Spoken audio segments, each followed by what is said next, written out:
यासिन है। मैं UMC उम्मीद मल्टीमीडिया चैनल की तरफ से आपको खुशामदीद कहता हूँ। आज हम क्लास 10th केमिस्ट्री का लेक्चर नंबर 34 डिस्कस करेंगे। प्रिजर्वेटिव्स इन फूड, यानी खाने में कौन सी चीज़ें डाली जाती हैं जिससे हमारे खाने जो है वो महफूज रहते हैं। जैसा कि आपने देखा होगा, अक्सर अचार जो है काफ़ी देर तक ख़राब नहीं होता, जो बने बनाए फैक्ट्रियों में होते हैं।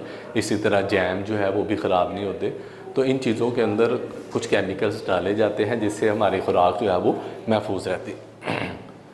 Chemical use to prevent food spoilage, वो केमिकल जो खुराक को ख़राब होने से बचाते हैं। ऐसे केमिकल्स जो है वो प्रिजर्वेटिव्स कहलाते हैं। फूड स्पॉइलिंग में be due to microbial action और केमिकल एक्शन। हाँ, अच्छा, हमारी खुराक दो वजूहात की वजह से ख़राब होती है। या तो उसमें माइक्रोऑर्गेनिज्म आ गए, वायरस बैक्टीरिया वगैरह फंजाई आ गए, उन्होंने पॉइजनिंग केमिकल खारिज किए जिसकी वजह से जो है हमारी फूड ख़राब हो गई। दूसरी वजह है केमिकल रिएक्शन। हमारे फूड के अपने एंजाइम्स होते हैं जिसमें रिएक्शंस हो रहे होते हैं, उन रिएक्शन के नतीजे में भी फूड जो है वो ख़राब हो जाती है। So preservative serve as either antimicrobial और एंटीऑक्सीडेंट। तो हम जो प्रिजर्वेटिव ऐड करते हैं तो इनका पहला काम ये होता है कि एंटी माइक्रोबियल, यानी जरासीमों को ख़त्म कर देते हैं। तो जब फूड में जरासीम नहीं होंगे तो फूड ख़राब नहीं होगी।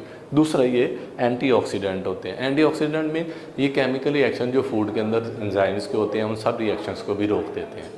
तो इस तरह ये दोनों चीज़ें ऐड कर दी जाती हैं। तो इस तरह हमारी खुराक जो है ना उसमें जरासीम होगा ना उसमें रिएक्शंस होंगे, तो फूड जो है वो काफ़ी देर तक महफूज रहेगी। जैसा कि आप देखते हैं अचार जो बने बनाए मौजूद होते हैं वो काफ़ी अरसे तक महफूज रहते हैं। लेकिन वही अचार अगर हम घर में बनाते हैं तो वो चंद दिन के बाद आपने देखा है घर में बने हुए अचार को ली लग जाती है, ख़राब हो जाता है। उसकी वजह यह हमने उसमें प्रिजर्वेटिव घरों में अचार के अंदर ऐड नहीं किए होते।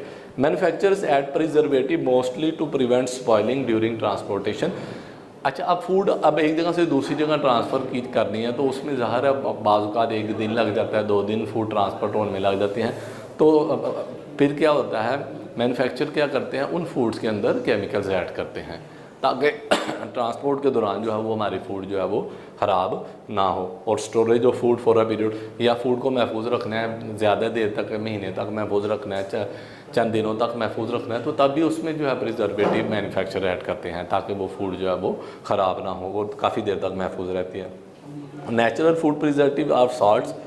कुदरती तौर पर जो प्रिजर्वेटिव्स होते हैं जो खुराक को महफूज करने के लिए इस्तेमाल होते हैं उनमें साल्ट्स शामिल है, शुगर शामिल है, अल्कोहल शामिल है, विनेगर, सिरका जो है वो शामिल है। आपने अक्सर देखा होगा हम अपने फ़िश को जो है वो पहले नमक लगा के रख देते हैं, इस तरह फ़िश जो है वो प्रिजर्व हो जाती है और वो ख़राब नहीं होती।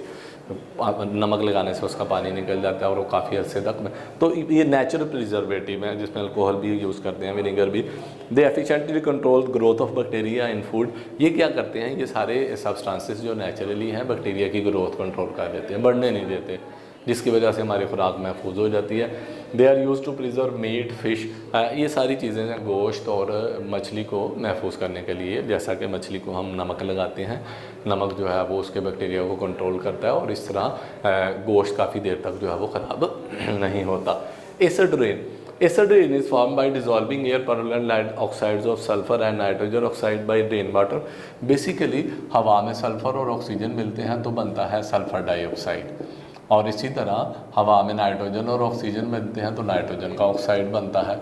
अच्छा, अब ये जो ऑक्साइड्स हैं, सल्फ़र का ऑक्साइड और नाइट्रोजन के ऑक्साइड, जब ये बारिश के पानी के साथ मिलते हैं तो ये बारिश के पानी के साथ मिलकर सल्फ्यूरिक एसिड बना देते हैं और नाइट्रिक एसिड बना देते हैं। और इसी तरह कार्बन डाइऑक्साइड जब पानी के साथ मिलती है, जैसा कि आप ये देखें, ये कार्बन डाइऑक्साइड पानी के साथ मिली तो मिलकर बना देती है कार्बनिक एसिड। अब ये जो सारे एसिड हैं, HCO3, nitric acid, sulphuric acid, ये बारिश के पानी के साथ मिक्स होकर जब नीचे आते हैं तो ये बारिश जो है वो एसिड रेन जो है वो कहलाती है। अब एसिड रेन जो है as a result of pH of rain water decreases. बारिश के पानी की pH जो है एसिड की वजह से कम हो जाती है क्योंकि एसिडिक हो जाता है। दिस एसिड फॉल डाउन, जब ये ज़मीन पर आती है, डैमेजेस, जानवरों को भी मुतासर करती है, पौधे भी मुतासर होते हैं, बिल्डिंगें ख़राब होती हैं, वाटर बॉडीज़, सॉइल एसिडिक हो जाती है, दरियाओं नहरों का पानी में एसिडिटी पैदा हो जाती है, मिट्टी में एसिडिटी पैदा हो जाती है। Note, your tears, perspiration and, हमारा जो आंसू है, हमारा ब्लड है, हमारा पसीना जो है, टेस्ट साल्टी। नोट, हमारा ब्लड, पसीना, ये साल्टी नहीं होते, यानी हमारा पसीना साल्टी जायका नहीं होता उसका, ना ब्लड का साल्टी होता है, ना जो है वो हमारा जो है वो खून ये आंसुओं का।